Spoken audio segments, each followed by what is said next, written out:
Your audio.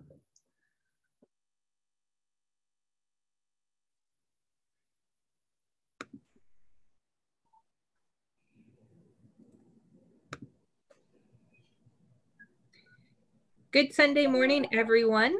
We just wanted to, we're getting ready to get the session started. The session will be recorded as like the other ones. And if you have questions, you can raise your hand, and Tom and I will be monitoring the chat. So by all means, you can post them there. And if Barb doesn't get a chance to get to them, we'll make sure she sees those chats and can address any concerns at a later time. But enjoy the session, and Barb, you're good to go. Okay, thank you. Good morning, everyone. It's not 8 o'clock our time in Saskatchewan, so I'm thanking Creator for giving me another new day to do whatever I want to do. I happen to have chosen to attend the conference, so thank you to Creator.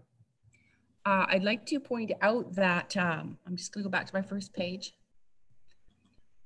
I have labeled my presentation the Healing Vision Model, and it happens to be in the color orange. And the color orange is to represent and to help to join each other in Indigenous and non-Indigenous peoples in creating and building together a new life in the spirit of reconciliation. So everything that we do when you meet an Indigenous person, you may see the physical person, but there's just so much more to us, just like anybody else. But we have energy, we have our language, and we have all of our pains and celebrations. So that's part of that Healing Vision Model. Joining you this morning from a distance, I like to start this story by saying that in the nighttime, when we were little, we would sit and look at the stars, and we'd look at the northern lights. And my grandmother would say, much like the other elders would say, is that when we look at the stars and we look at the northern lights with our eyes and stand together, we're joining in one spot in the entire universe. So this morning, our focus, we're not looking at the stars and we're not looking at the northern lights, but we are joined together in the virtual world by means of our computer. And that's very, very important, because for the next 90 minutes, we will be sharing and entangling. We will be meeting in a space where we join, we get to meet each other, both visually and in a way that we can't explain. And once the session's over, there will be a part of me left with you, and a part of you will be left with me. And that's very, very important as part of our worldview. Before I actually get started, I would like to start with some acknowledgements.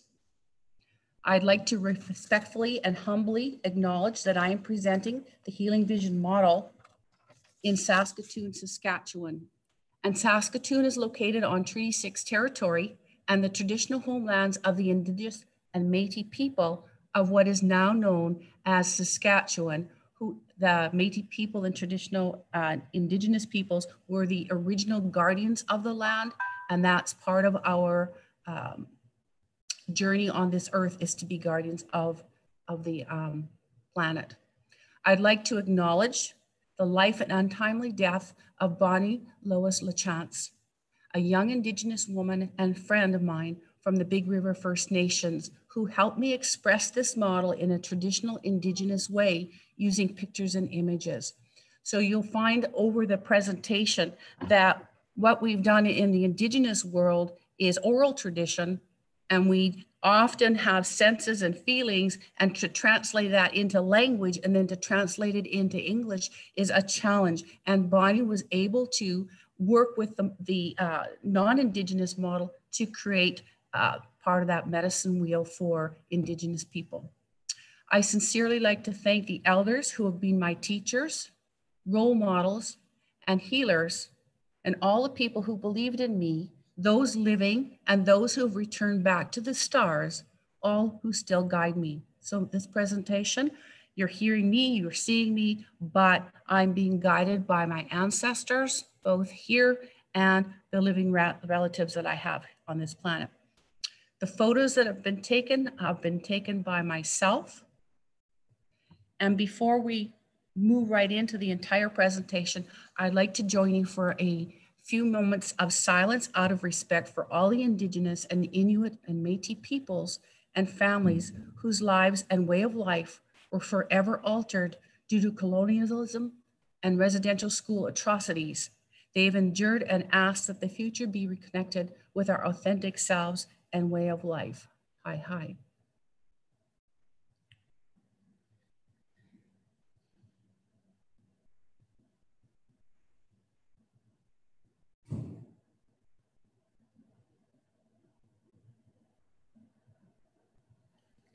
Thank you. As we get started in the visioning process, and part of what I will refer to as a model, but we'll find out later, it's just an English word to try and translate what we do. What I'd like you to do at the moment, you won't need to share this in the screen or verbally unless you want to, but the first question I want to ask you is, where would you rather be right now at this moment if you weren't at the conference? So right in this moment, where would you rather be? You can jot it down if you like. And the next question is, where were you last night? Where were you last night? And the last question is, what will you be doing Monday evening? So Monday at 6 o'clock, what will you be doing?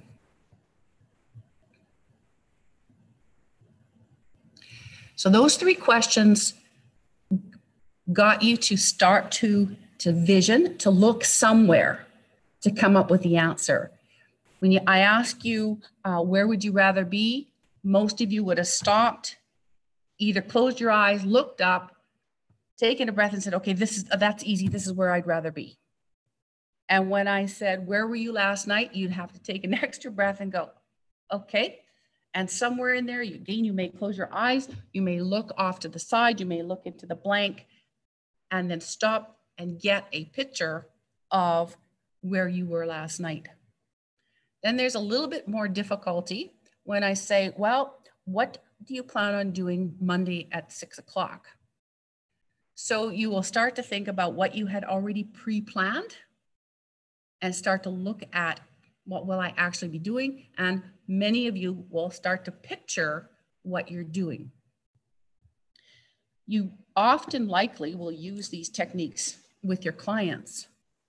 But I'd like to point out that if you're from the Indigenous world, one of the things that we were taught when the Europeans arrived because of colonialism and that the conditions of being moved into residential schools, we were taught not to have anything to do with our traditions, with our language, or with our way of life.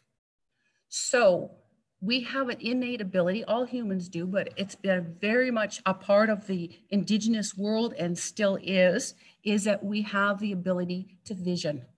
And so if you ask somebody these three questions from an Indigenous person, they may panic because when they go in to start to see, to visualize, their response is, don't you dare do that. Because that's part of that, they connect that as part of a traditional skill.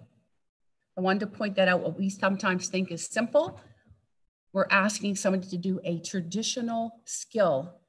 And when you've been terrified to use those skills, and not just one generation, but intergenerationally, you're going to find that a client may look at you and sit back, shake their head and not respond, or say, I can't do it. It's easier to say, I can't do it, rather than to say, I'm scared to do it. A couple of other things I'd like to point out is when I asked you where you would rather be right now, I was asking you in the timeline to be in the present, in the here and now. When I asked you what you did last night, I asked you to go into the timeline, into the past. And when I asked you what you will be doing on Monday night, I'm asking you to go into the future. Now, the interesting thing about being in the present, we ask clients to be in the present, but sometimes because of the history, and again, not always Indigenous people, but they're stuck in the past or they're stuck in the future. And so very difficult for them when they're starting to do the visioning process, how and where to go into the timeline. Another couple of things I'd like to point out is that when I asked you where you'd rather be in the moment, you can come up with a response reasonably well. You might want to go golfing or swimming or a walk in the forest or whatever. When I asked you what you did last night, that's only about 24 hours ago. But I can ask you on the timeline, where were you and what were you doing for Christmas of 2020? And you can go back into that timeline and say, oh, okay, this is what I was doing. I can say, what were you doing when you were in grade 2? And that's where you go, well, I'm not sure. But with some thought and some visualizing and being with the task, you can go back in time. We get stuck in time if we've been traumatized. And so the model, my main focus is to teach you about the model. But when we start using the visualizations and guiding people, if they get stuck in trauma, this takes a long time. This is not something that you can have a person come in and work with in a few minutes and everything is all healed and they walk away. So these are processes. There are some moments where they have an aha moment and they visualize something and there's a felt sense and a shift and they can move on. But most of this takes a lot of time. When I ask you about the future and I asked you about Monday, that's relatively simple. When I ask you about what you are going to do next Monday, you start to think a little more, but you start, well, geez, that's a week away. But we've been taught in the non-Indigenous world, or certainly discouraged, that if I say to you, what are you going to be doing in 25 years' time? Oh, whoa, that's way, who knows what they're going to be doing in 25 years? I can tell you that the Indigenous people knew, because it's part of their innate ability for survival of the tribe. So even with what's happening now, the elders and the shamans and the medicine men have seen this coming for centuries. And now the life as we know it is shifting again. So these have been in the areas of what in English we might say predictions. I want to bring that up because when we start going into the process of the healing part, we're using in the timeline, past, present, and future. The overview, and again, I'm not going to spend a lot of time because I want to go into the actual parts of the wheel. How this model was developed is I grew up in a traditional lands in northern Saskatchewan, sometimes quite remote, and spent time living on reserve, practicing tradition and learning from the elders and the medicine man and from our family. Most of what I learned at that time was oral.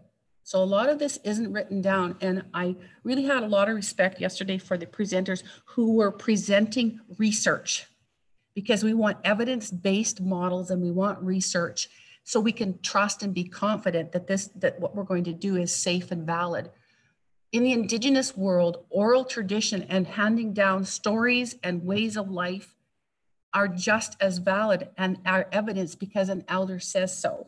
So we're struggling with trying to take some of the learnings and put them into evidence-based.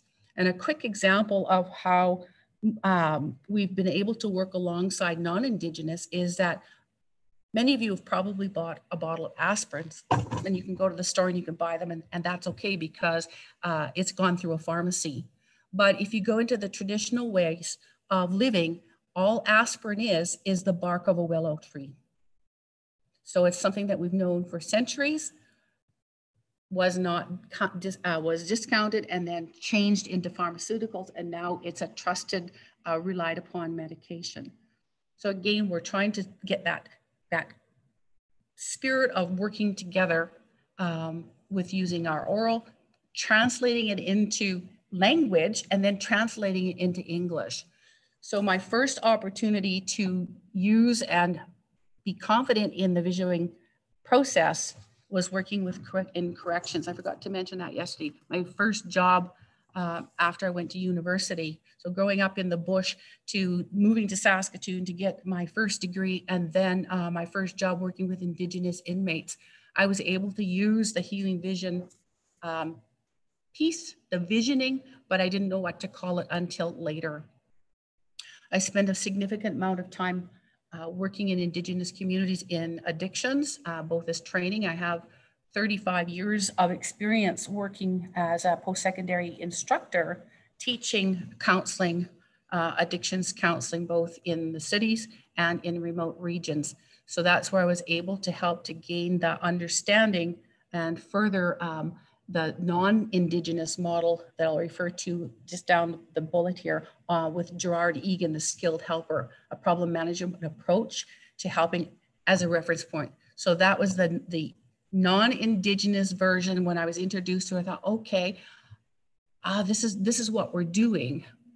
How do I translate this? So when I'm working with clients and teaching them how to create a vision and be confident in their innate skills, or using the Egan model, it didn't make sense to them, so I had to translate, and this is how the model was arrived at. Other kinds of things that I've tested out is this whole idea that we are born as visionaries and we have an intuition that's alive and well. I've traveled to foreign countries, South America, North America into the lands of the traditional Navajo Hopis on the Third Mesa, in Arizona and New Mexico, Peru, and Ecuador, to find out that what we're doing in terms of visioning exists in all of the Indigenous cultures that I have had the privilege to visit and to stay with. Visioning is a significant part of the Indigenous way of life. And there's a question that was asked in the board yesterday, so I'm going to answer that as I go through this point. It's a significant part of an Indigenous way of life, and we've used it for since the beginning of time. We would have special members of the tribe who would go into a meditative state, English language, and would dream where the buffalo would be, and then come back. And then the next day, the hunting party would go out and hunt the buffalo. The military used the word remote viewing. So these words, we've been afraid to share the skills and knowledge that we've had, and particularly since the beginning of the residential schools, and being very afraid to share what we can and have done in the past. Gathering and hunting medicines and foods. Again, members of our society, of our culture, would go into this dreamlike state, whatever you want to call it, go within, find it, and go the next day. If members of a band were missing, they would go and view them and come back. Where to camp. All of the information about our ancestors. If we needed consultation with an ancestor, we would be able to, and you all could be able to do that too. All you need to do is think of your grandmother, your grandfather, somebody who was significant for you, who has gone over to the stars, and you ask them for guidance. It could be a parent, whoever. So you do this too. This is not unique, but we don't always want to talk about it freely in a non-Indigenous world. People go on vision quests. This has been done if you happen to be into petroglyphs and studying art, on writing on stone. People have gone on vision quests, again, for a very long time. They may or may not pack something to eat, but usually they're fasting. They go out into a remote place and spend time until something, someone, some entity comes and helps them to guide them into their future. And we've had some very interesting conversations about having psychotic episodes versus going out on vision quests and seeing things. When we go into a sweat lodge and we see a vision of a buffalo or of an ancestor, that's second nature. So the ability to see and hear is second nature. People asked, there were some questions about vision quests, if you can access a traditional healer, a traditional elder. Sometimes you can contact a treatment center that practice traditional ways, and they will help you to at least either understand a vision quest or help you to set up a vision quest. The healing vision model, the title, I use that because that's easy to understand. But if I were to translate what I'm trying to do into language, it's called clear visioning that creates a healing result. That's how I translate it. It comes across healing vision model, but what it really is getting a clear vision of where I need to go, what I need to do. And when I get that and I start to walk in that vision, then healing starts to occur. And it was part of the tradition in the past where people would go to elders, the healing circles at night, especially in the wintertime, and the elders, the storytellers, the medicine men, the grandparents would all tell stories and help the young people transfer and to create what a vision would look like in the new world. Visioning is still used, so it hasn't gone anywhere. It's still used, but it's been suppressed by colonialism and the demands placed on Indigenous children in the residential schools to give up traditional ways. So even sundancing, when we think about all of the traditional ways that were supposedly taken away and destroyed, we still, for example, sundance. I sundance in northern Saskatchewan. We sundance all across Canada and North America. It's just that we are now starting to not be so afraid. So people can come to powwows, people can come to traditional sundances if their heart is in a place where they're coming to learn and coming to want to reconnect with who they are. Visioning is used mainly in storytelling and to create artwork and music, but it's starting to slowly return to functioning the way it was meant to. So we've been able to use our visioning when you create a pot, when you do a birch bark biting, when you do beading, that's been accepted by the non-Indigenous world. But when we start talking about visioning and going out and remote viewing to hunt, that's when the non-Indigenous world starts to look and say, oh, you know, none of that hokey pokey stuff. Like, we got to stay grounded and stay in the real world. And that does cause issues when we're trying to work with clients.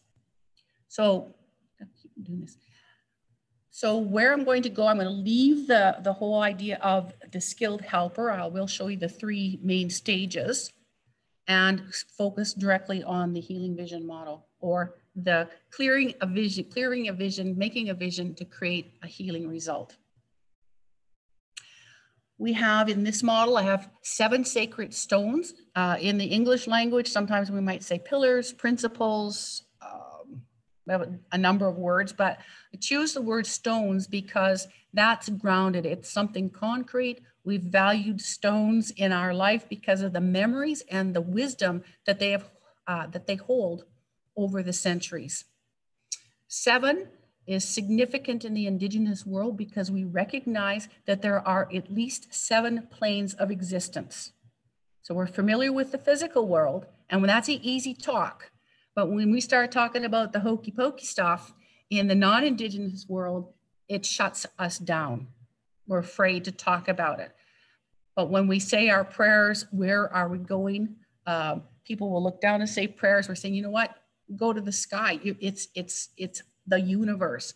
So we are trying to adapt and slowly share, teaching the non-Indigenous ways to those who would like to learn. And again, I can't express enough that all of us, all of you, in your past, in your long time ago's, in your ancestors, they too knew how to do this.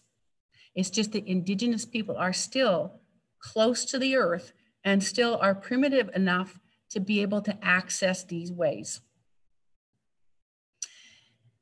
The first principle, again, we freely admit these and talk about these in the Indigenous world, but we stumble in the non-Indigenous world. We are all guided by our ancestors, spiritual beings, and our Creator.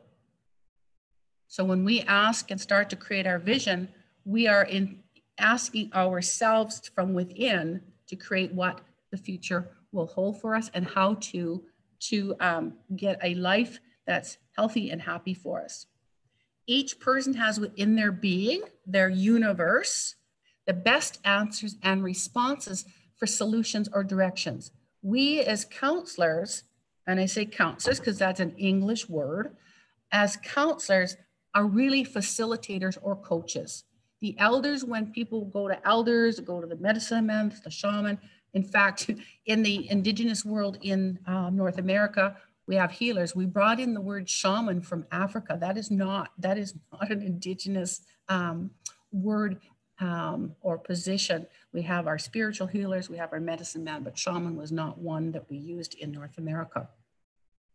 So we have within ourselves the answers, and we often will need somebody to help us. So you as our skilled helpers out there, professionals, therapists, psychotherapists, as we say, it ain't nothing till you call it. So whatever you have, when you step into the relationship with your client, you can become the facilitator. In the indigenous world, we prefer to keep quiet and let the person do the talking until they find the answer, which again requires patience, because I don't know if you've ever been to a talking circle, but sometimes they can go for 5 or 6 hours. And we're sitting there saying, aren't they going to get it yet? Aren't they going to get it yet? But it's very important that they be able to vision and unfold the wisdom of their inner self. We see that all challenges are issues that come to us are spiritual gifts and lead to spiritual lessons. So no matter what kind of trauma we've been through, the ultimate healing vision is to say, what did we learn from this? And you'll see in the last step of the model, sharing our story is critical, because what we've learned from our traumas, what we've learned from our experiences, we are here to help others. Because as a person, a single person, I am a member of my community, and my community is a member of society. So if I share my story, I help my community. If my community has a story of trauma, then it carries down to me as an individual. So we are one and the same. We may have differences in physical appearance, but we are one and part of the whole. Each issue or challenge we have keeps evolving to a higher purpose or result. So you may see a person come, you may see a person coming to see you many, many times and say, well, I thought I did this already, but we've learned it in a new way, and we're learning it for a higher purpose. Law of entanglement in the English language. Each issue is connected to something or someone else, including our ancestors. So if I were to come to you and here present a problem, present my story, the minute I meet you, I become a part of your world and you become a part of my world forever. Anything that's happened in my community, any traumas, affects me and is part of who I am. So we are entangled for the beginning of time and to the ends of time, whatever that looks like.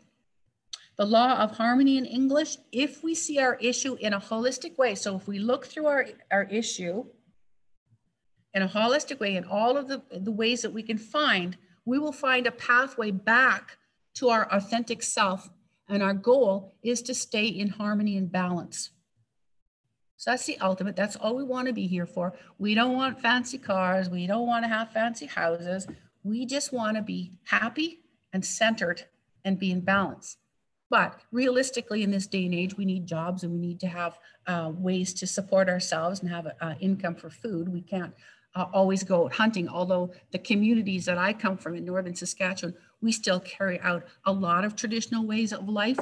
And on occasion, on a very rare occasion, if you happen to fit into the presence of traditional people, we still on occasion will go out and hunt with projectile points, and we will scrape with bone scrapers.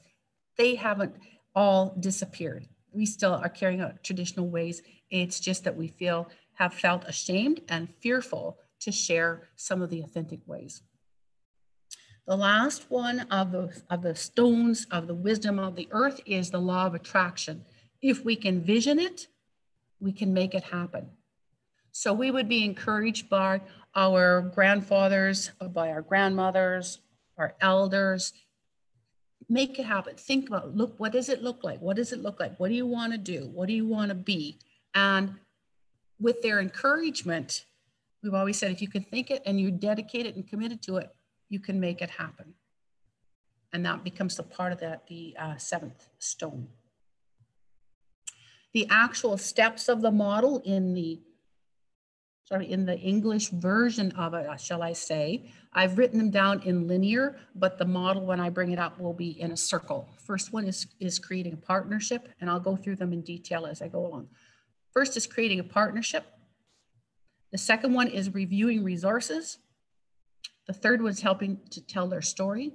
The fourth one is creating a new vision, planning to walk the vision, reaffirming the vision, and sharing the vision. Now, the process of the steps as they're laid out follows the structure and the flow of the medicine wheel. So we can come into and present a problem. That's some of the Egan languaging.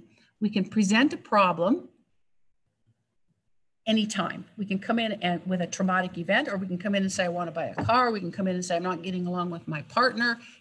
We can come in anywhere on that wheel and work through and come up with a vision to come up with a healthy solution or resolution. We use that wheel to mobilize the client's inner wisdom and ability to solve problems. The skilled helper, on the other hand, has three main stages: problem exploration and clarification, developing new perspectives and goals, and action. So the Egan model is an amazing model. However, it's deficient in the languaging because the language of the Indigenous peoples, we don't have all of the words in the English language, and some words are unspoken, and some words we can use for the same thing. In the Indigenous world, we don't have a word for the word forgiveness, for example. The only concept is that, oops, we made a mistake, I feel sad, and I won't do it again. So forgiving means to take something and make more out of it. Whereas in the Indigenous world, we just want to learn from the lesson and move on. So here's what the actual model looks like. And this was done in working with Bonnie Lachance. So with many Indigenous people and from my home community, but Bonnie was very special. Her life was taken at a young age. She was only about 23. And she came to me because she had issues. And I was familiar with our traditional ways, but there was bits and pieces of Egan that were helpful to use the language that would be helpful for her. So she came up with, and we came up with this visual presentation of what counseling might look like in the Indigenous world. The first step is partnership. And that's critical. You'll see that we come from the community, and we come into our presence, and we create a partnership. And the partnership is critical because there is that which we can see and that which we cannot. There's a presence.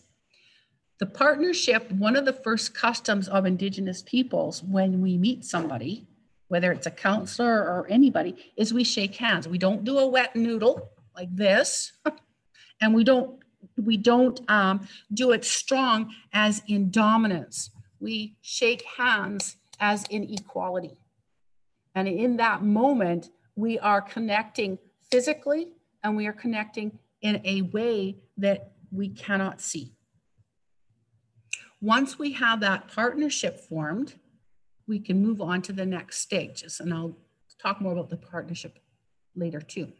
The reviewing resources in the non-Indigenous world would be considered as an assessment or a basic comprehensive assessment.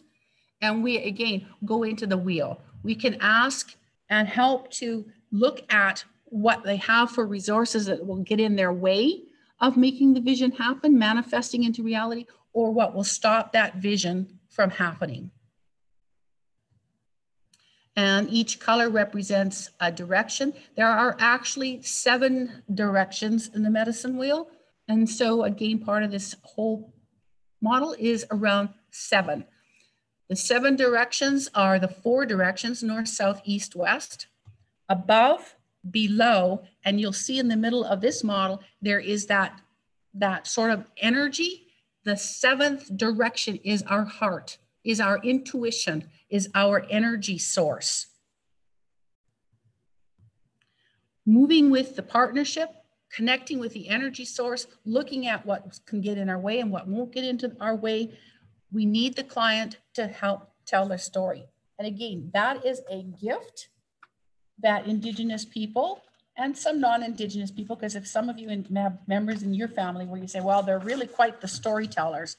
So helping clients tell their story is important, so we know and they know what they need and what they're looking for into the future and what has happened in the past. Depending on your specialty, when you're working with clients, you may specialize in their past and in trauma. You may specialize in their future. You may specialize in the here and now.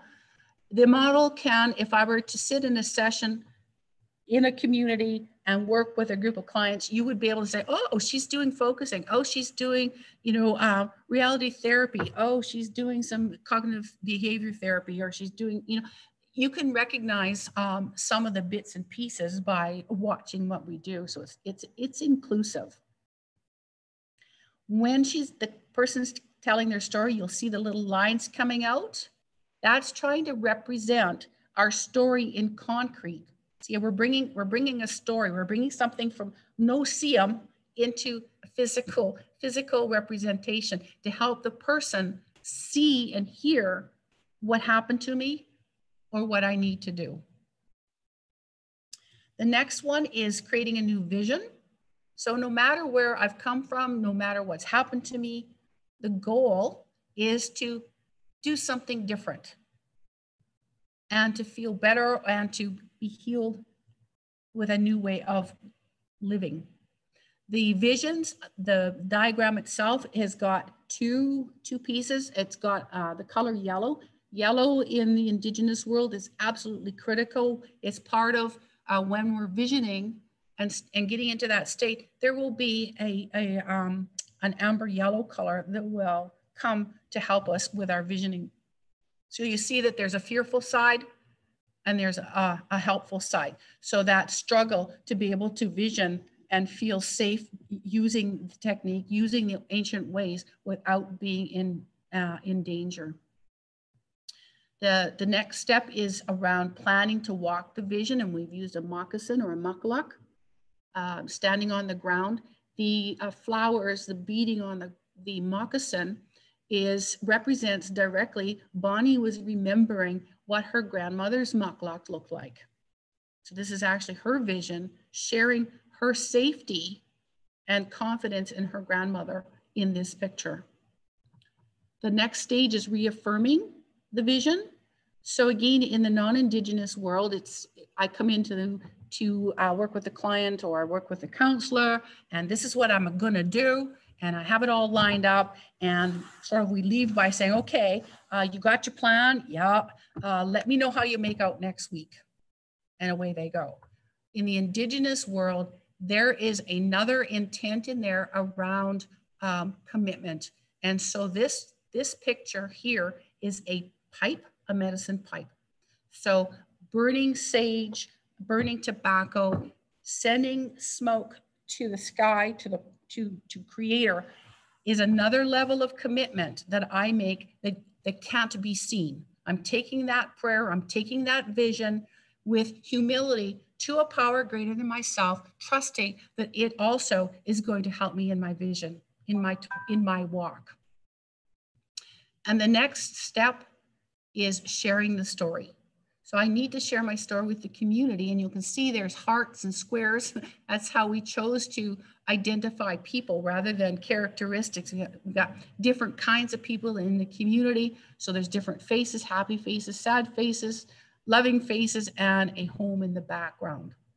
So this is the model. Everything is connected. Just want to highlight again that everything is connected by a power that we cannot necessarily see, but we can feel it. The partnership, I talked a little bit about the hands and joining together in the physical world to establish that first step. And then we talk about the unseen connection. When we shake that hand, and when you meet people, you've done this yourself somewhere, some more obvious than others. You've shaken somebody's hand or you've met them. You may not shake their hand, but you feel some kind of a presence. It can be scary, but the point of working in the helping field is to create the unseen and feel the unseen connection that has the highest good and the good of the whole.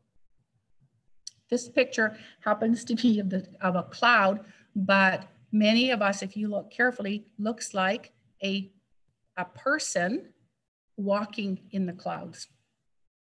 It's I don't know if you can see my pointer. It's right about in the center, and there's a little orb, a white orb just below it.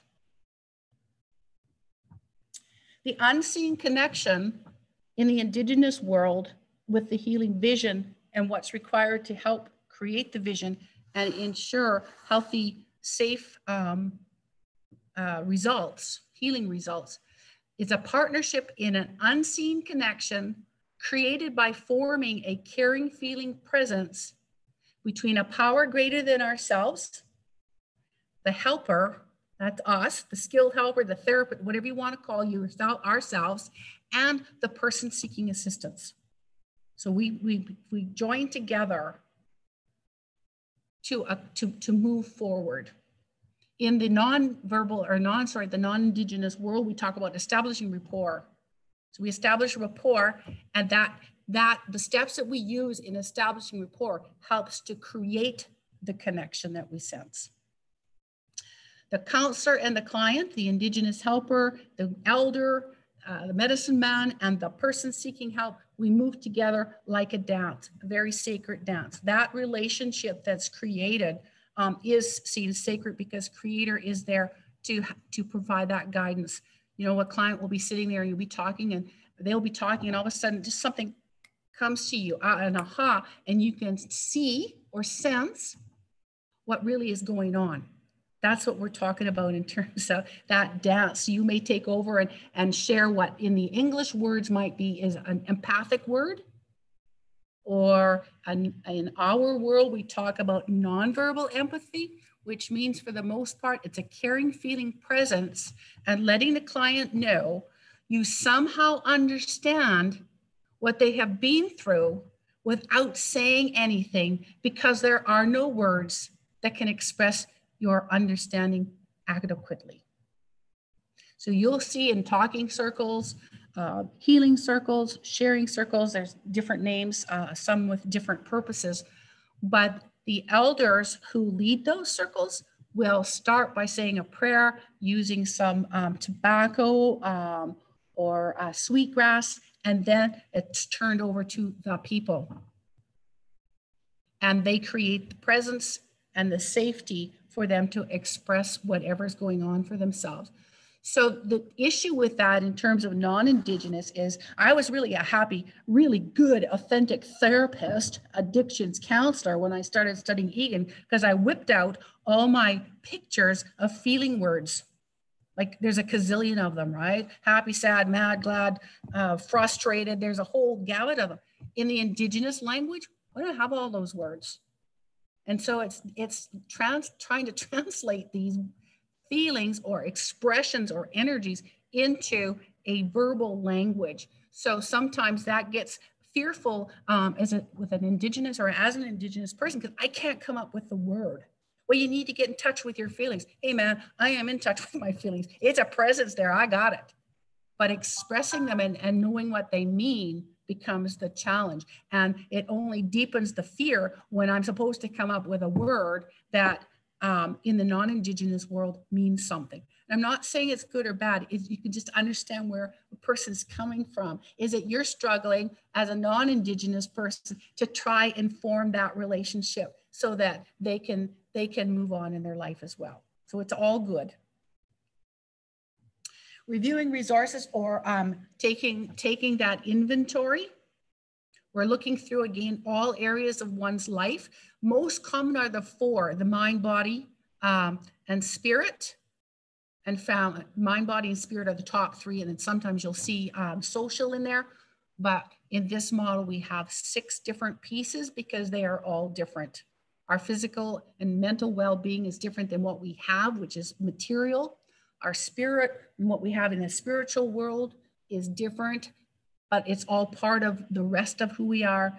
Our social is the people around us, and our emotions as helps us to express and make sense of what's going on in the physical and non-physical world. This is a holistic process where we can scan our entire system to seek and identify elements of the problem. So what is that? What is it? So they might come in and say, I need a new car, or I can't sleep, or I'm having trouble with my child, or I'm having trouble, I'm scared, I want to go to school, but I'm too old.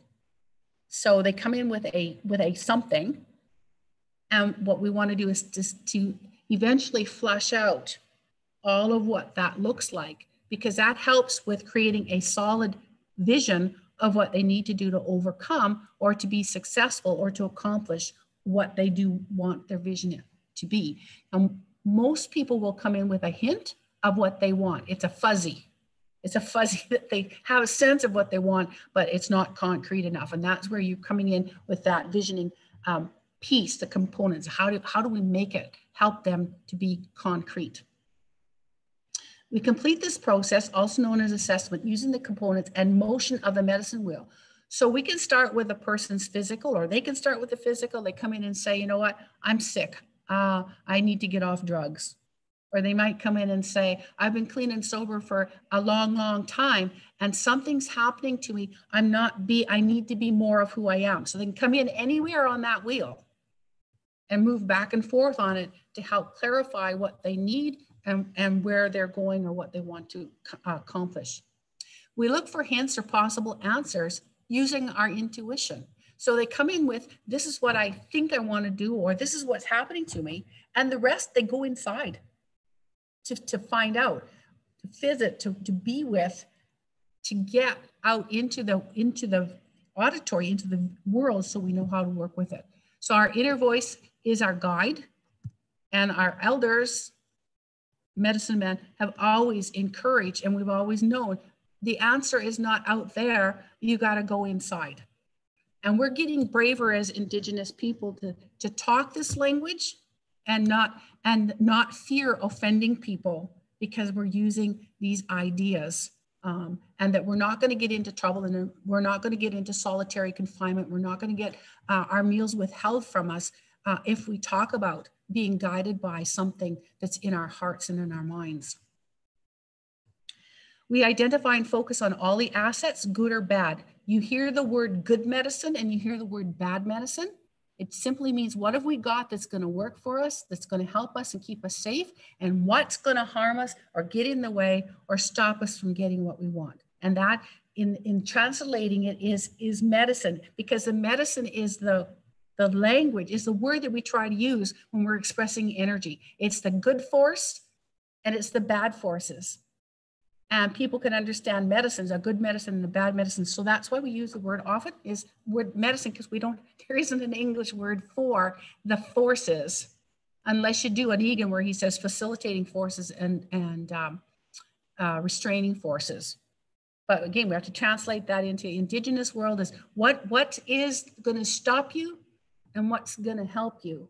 And they're going to say people they can work with, but then they start talking about what goes on inside that's going to stop them, that can't be seen. Here's how we would talk about this in the Indigenous world. Our elders would put up something like a spider web and say, everything that we do, everything that we have are gifts from Creator, and everything is a strength or a weakness. And we can see strengths as weaknesses, and we can see weaknesses as strengths. So sometimes we have perfect little spiders who make perfect little spider webs. This is done by an orb, a weaving orb, northern Saskatchewan. The job is well done. It's a very strong, powerful web. It's not perfect, but where it needs to be strong, you'll see where the threads are close together. So in our world, as what we have for assets and strengths and weaknesses, we don't want to discount anything. In the 12-step world, we talk about turning our assets, our defects into assets, step 4. So it's the same kind of idea, is take what we want, because we can have a very powerful strength. Let's say we are a strong leader, but we can be dominators. So that's what we want to say, is that everything, if we're not careful, we can take advantage of it and make it not work for us. Helping clients to tell their story. Here we go with the words that are coming out. We're trying to make the story into reality. Storytelling is also an innate Indigenous strength for the person seeking assistance and providing assistance. I have my screen up here, so. We have learned since the beginning of time storytelling. I think in the English language, we might use the word parables. So the elders have told stories, the medicine men, the grandfathers have told the stories since the beginning of time. In fact, there are times of the season when there are different stories for different reasons. And it's to teach us how to live, when to live, where to live, and what we need to do. So when we ask a person in an Indigenous world to tell a story, the first response is, I'm scared, I can't, because I'm going to get shut down. It's bad. Because when we went to residential schools, if we started to tell our story, we got into trouble. First of all, for speaking the language. And the second is quit whining and start focusing on school.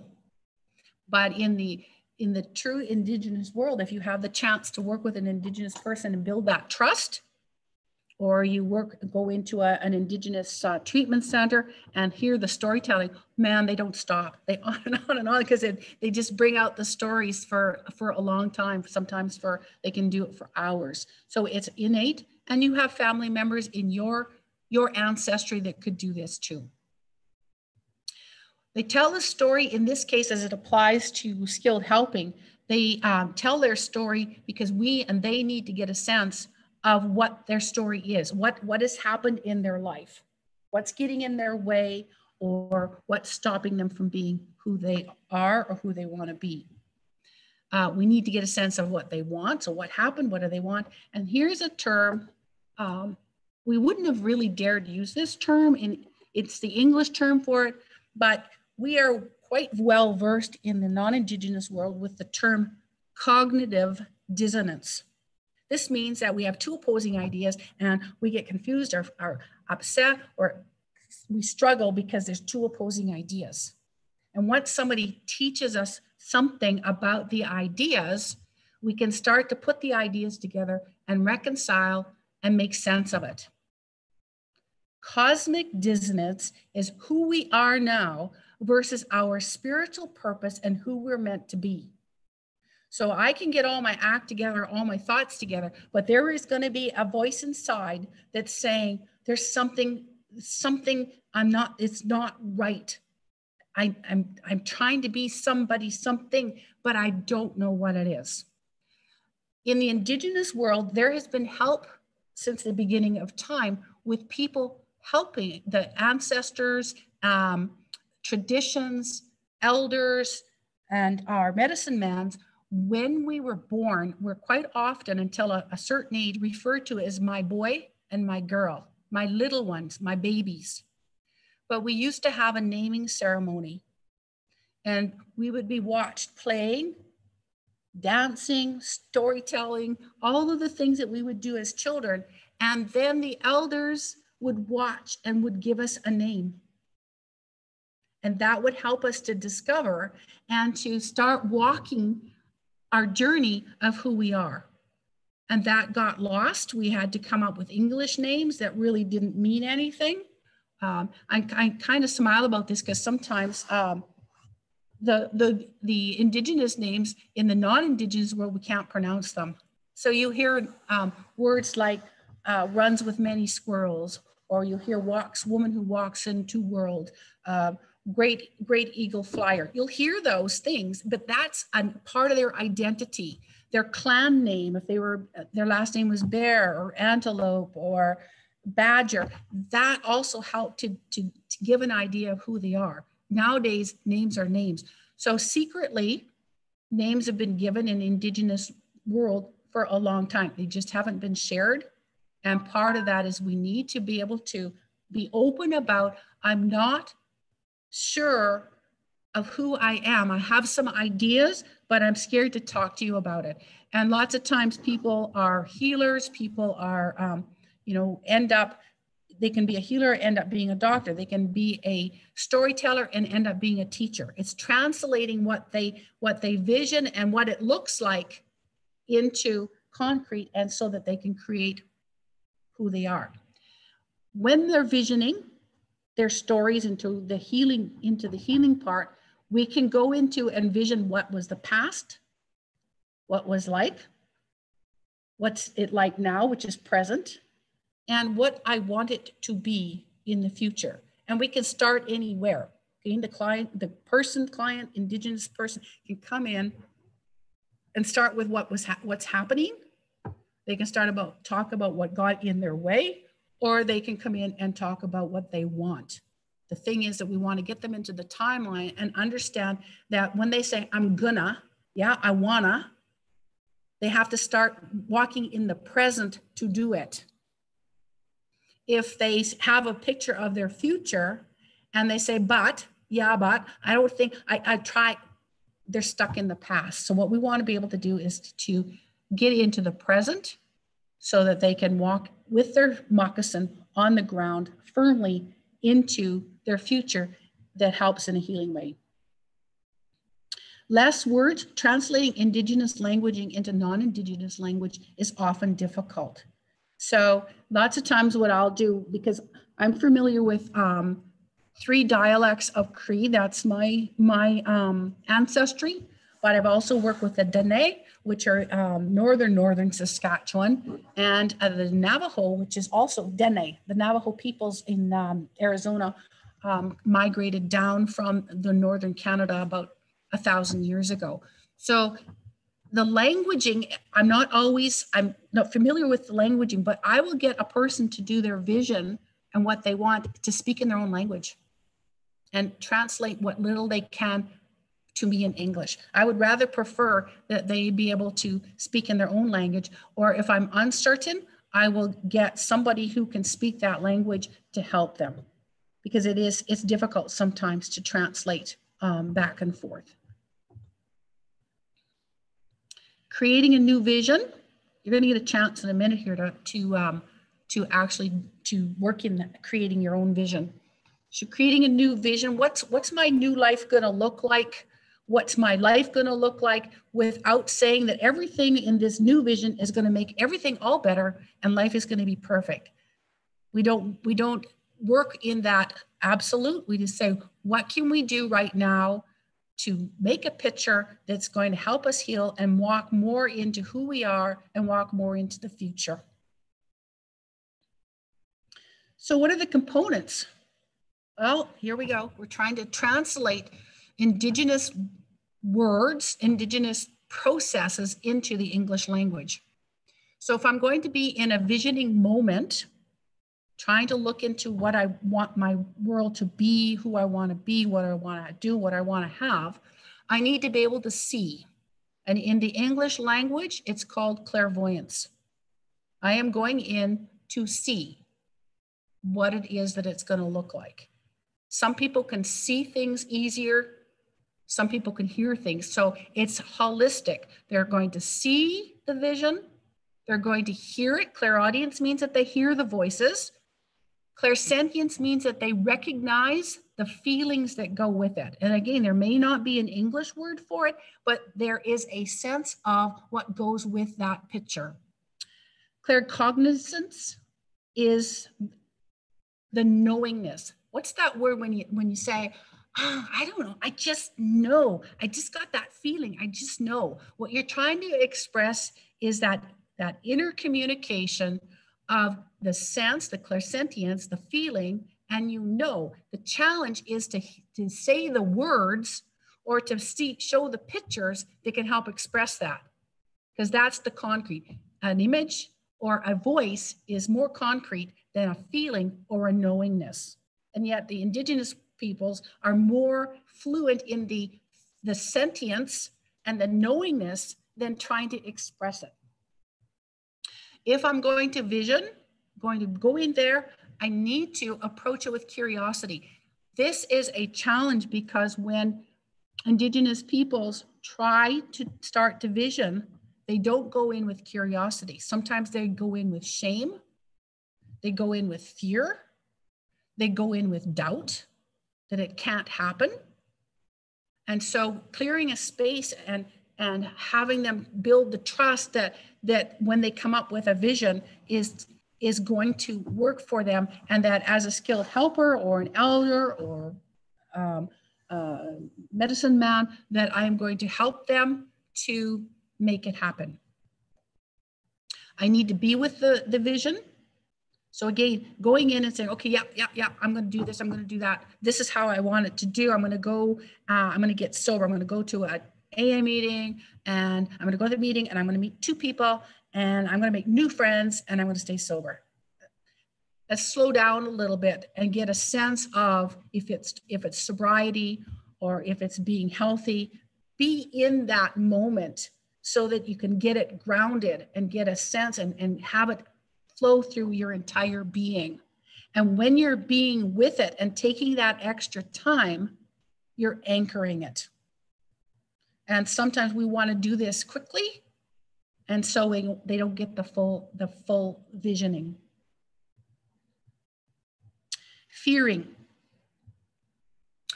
to vision the future, the ability to vision into the past, present, and future is an innate Indigenous gift, a part of the Indigenous person's soul being, and it's been since the beginning of time. However, the ability and knowingness of how to vision was suppressed and pushed into the unconscious mind due to colonialism and forcing children not to use their cultural and spiritual practices and gifts.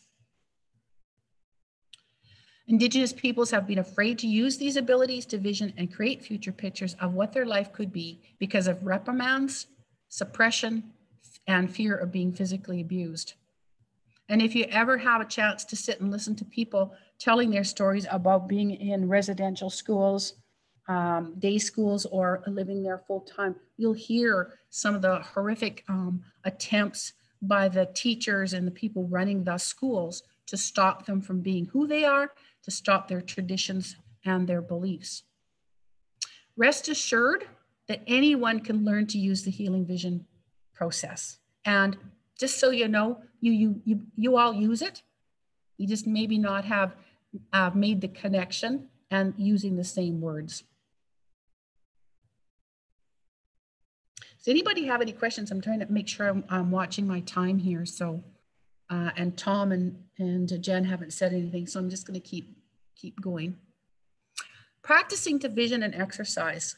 So what does that look like? The first part, you got to do a past, present, and future, kind of a quick little picture. So the first practice, what I'd like you to do is think about your favorite sandwich. And for the next 30 seconds, I want you to go into where you would make your sandwich. So let's say my favorite sandwich is a grilled cheese sandwich. And for the next few seconds, I'm going to go back into my kitchen, and I'm going to get the cheese slices, and I'm going to get the bread, and I'm going to get the frying pan, and I'm going to put it on the stove. I'm going to make my sandwich. So I'm going to give you 30 seconds to make your favorite sandwich.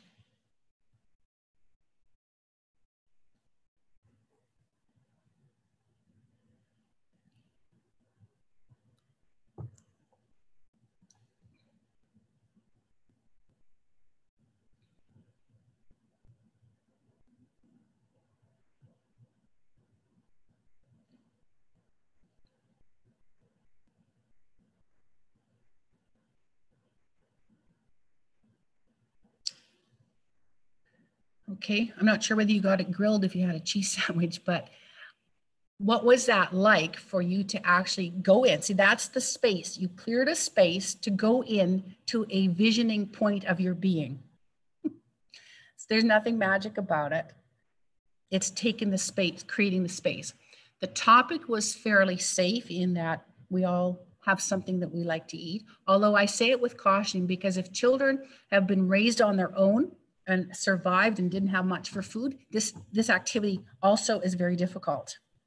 Because as soon as they start making their sandwich, it could trigger something that's happened in their past. So we need to be there in the physical presence for the visioning, to watch and to monitor what's going on with the person, to coach them through it and to ask them what's going on or what's happening. So you got to make your cheese sandwich or whatever you made. So that's in the present. Now, what I'd like you to do is I'm going to use the word in English because it's hard entering into the doorway. I want you to think about what you're going to be doing on Monday night. So when you translate the word think, you stop talking and you start going in. And some of you might start looking, and some people might start talking to yourself. So if you're talking to yourself, you're auditory. And if you're looking, you're visual. If you're going, I don't know, let me think. Oh, I don't know. Oh, what am I going to come up with? You're probably into your clairsentience. You're into the feelings. And it doesn't matter which way you come in. Start with, what are you going to do tomorrow night?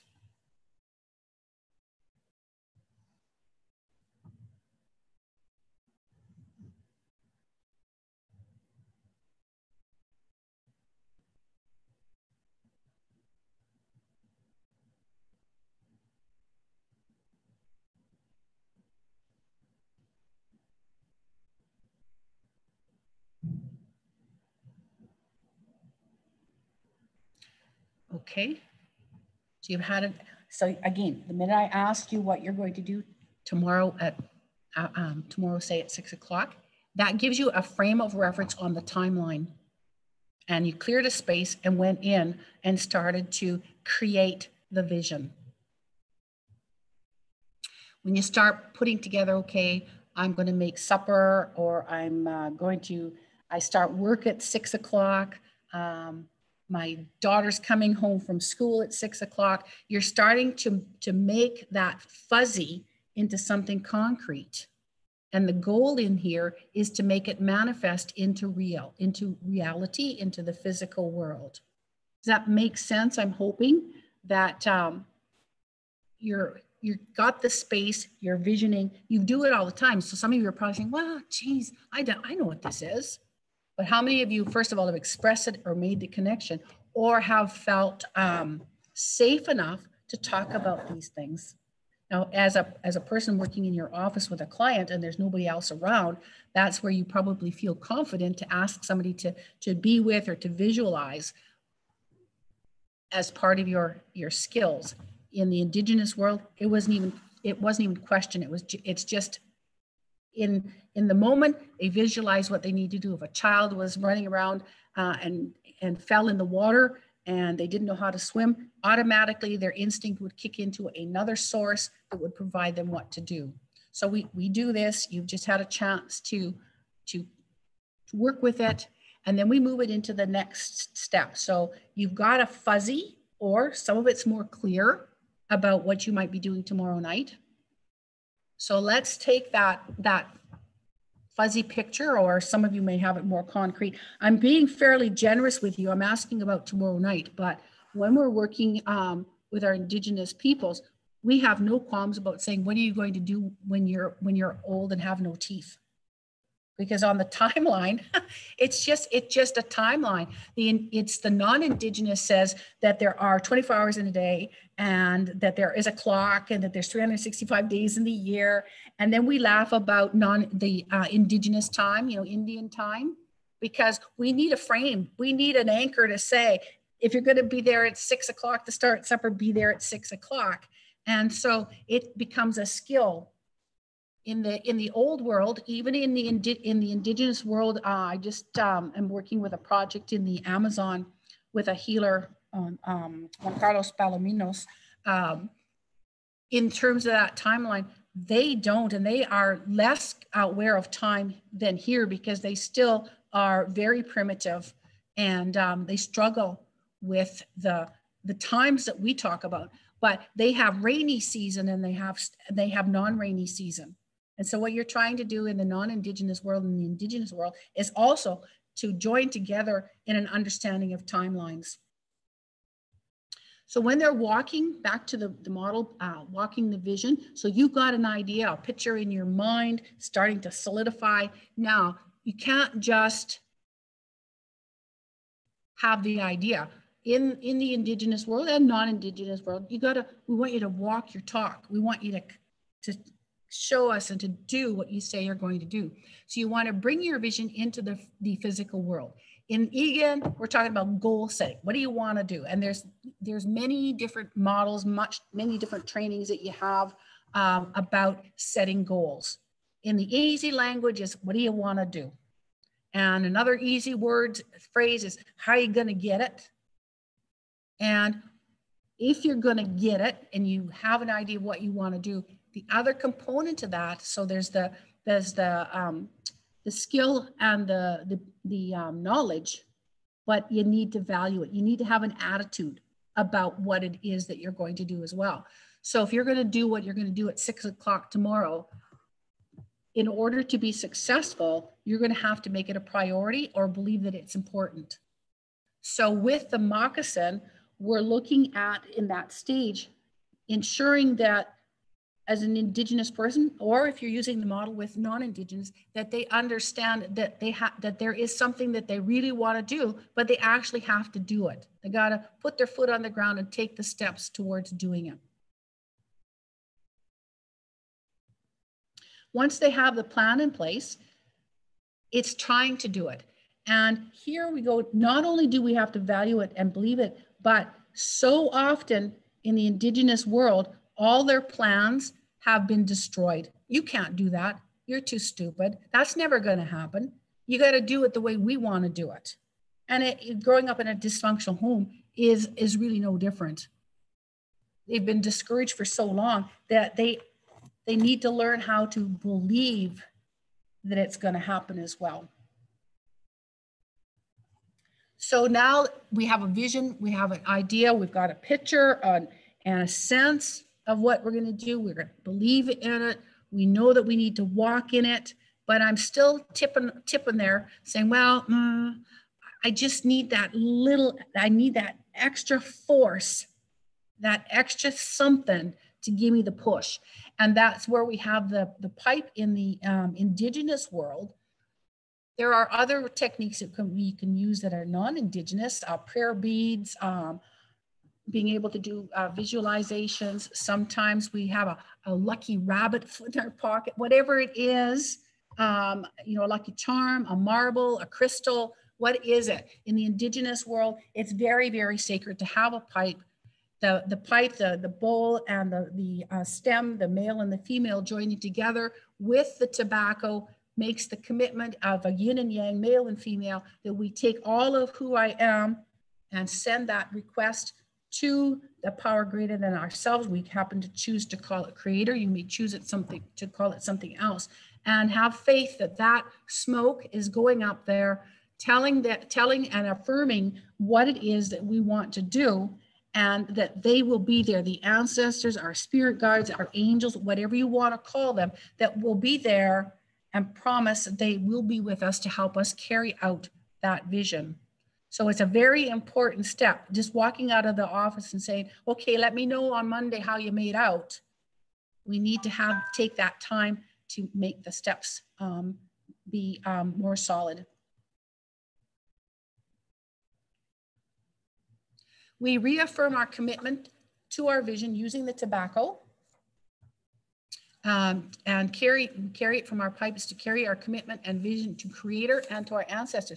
So there is also, by opening up the picture and our commitment to our ancestors, what we're doing is also making another part of our being accountable. So we can't just, yeah, I'm gonna, and yeah, I said my prayers, but oh, you know what, we take that seriously. That's gone up there and they've heard it. And now I need to be a little more accountable and carrying out and taking that vision, what I saw, and making it real. This helps us know that we are connected to them and that they have heard us and that they will help us. I think I got about 15 minutes left. I'm trying to be wise here. Sharing the story. So I have seen with all my heart and my mind and my spirit what it is that I want to do, what I want to be, what I want to have. I've made a commitment. I've asked Creator, I've asked my angel, whatever you want to call it, the Creator in our world, to help make it happen. And now to take the next step with my moccasins into the physical world, what I'm doing is sharing my story in the community. Remember, I am entangled. I am a part of my community. My community is a part of me. If I'm successful, my community is successful. If my community is not successful, I'm not successful. And you see that when you go into the reservations in the remote communities. If the community isn't healthy, then the members aren't healthy. The members aren't healthy, the community isn't healthy.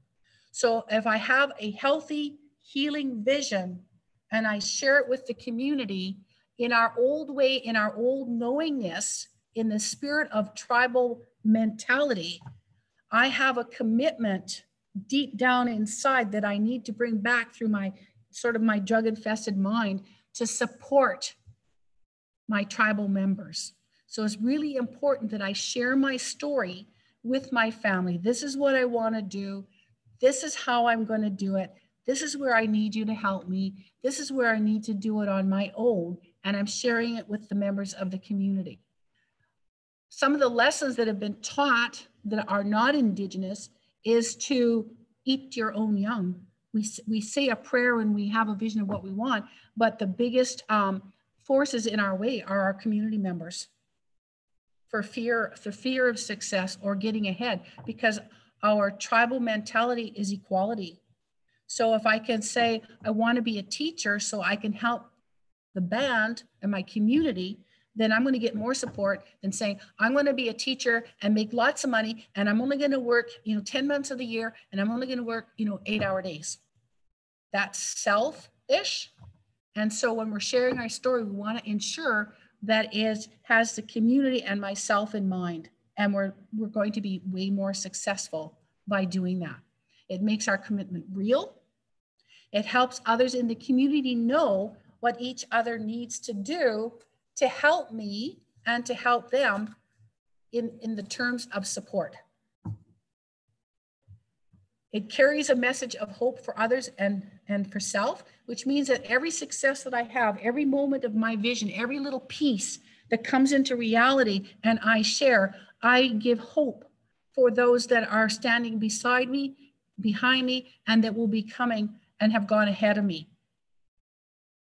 I can share my story myself on the telephone. I can participate in sharing circles, healing circles. They are significant ways to share. It's very, very important that we make that space, we clear a space in order to share what our vision is. Sharing this story, remember, if I'm successful, the community is going to be successful. So sharing the story is that we're all related. This picture happens to be, if you can see, those trees are shaped like a heart, and the sun is shining over their trees, and there's an orb in the middle that's holding the vision, holding the world as that's from the inside of the person to the physical and back into sort of into the sky. The last picture is a feather. That picture was taken, actually was on one of my journeys to the Bighorn Medicine Wheel in Wyoming. It's a climb of 10,000 feet to the top of Medicine Mountain. And on my way down, this feather cloud appeared in the sky. And as Indigenous peoples, when we share our story with our people in our community, we also watch for signs out there. We watch for signs in nature that will also support our visions, because we believe that the Creator and our ancestors speak to us in many ways, including in nature. So I'll close and ask it if there are any questions or comments. And I still can't see my little chat button, so. And just to help you out, Barb, for those who have questions, they're all in the chat there, Barb, nothing but compliments, one right after another for you there. And if anybody could use the raise hands feature there, so Barb could see it on the screen there, and we just have time enough for a few questions there. 11:30 Ontario time, 9:30 I think your time, Barb. But go ahead, people, don't be shy. It would take them a minute. You'll see the odd one, Barb. Okay, or just take yourself off mute. Sure, if we could do it. That's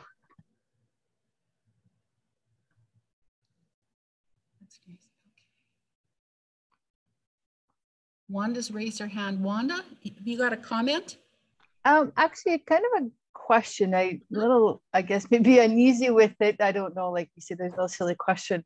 Absolutely. If I'm addressing my higher power or my God, if I'm non-Indigenous, is it okay to speak to the Creator in the way you use it?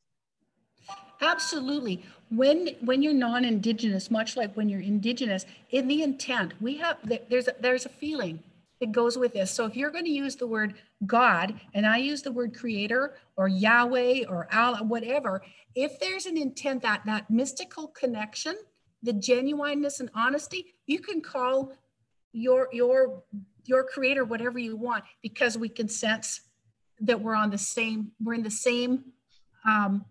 space. Thank you. Appreciate it. You're welcome.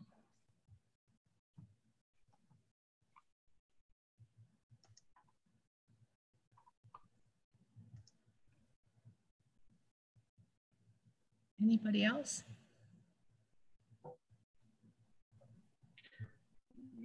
Barb? Yeah. Okay, is that Jim? It's Jim Watkins. Mm-hmm. I live I work in Cambridge Bay, Nunavut, and among Inuit.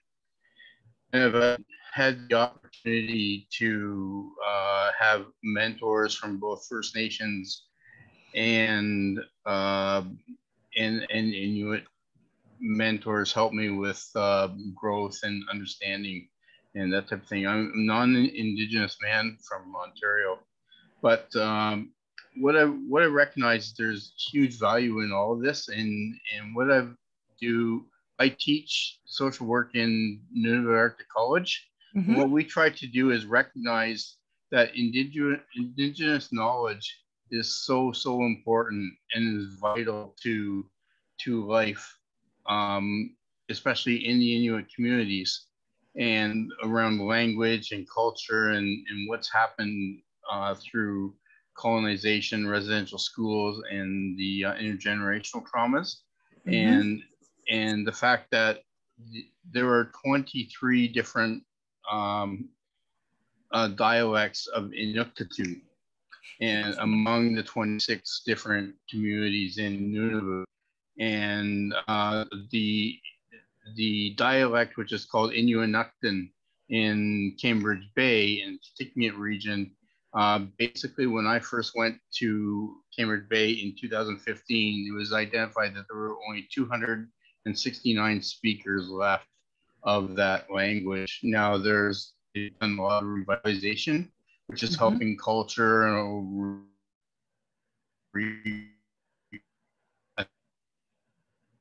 Oh, I lost you.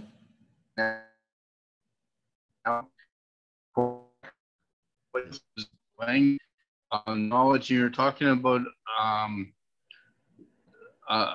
about research and best practices and that type of thing. What I recognize is when we're listening to elders and we're listening to people tell their stories and tell experiences and that type of thing, that's almost like qualitative research.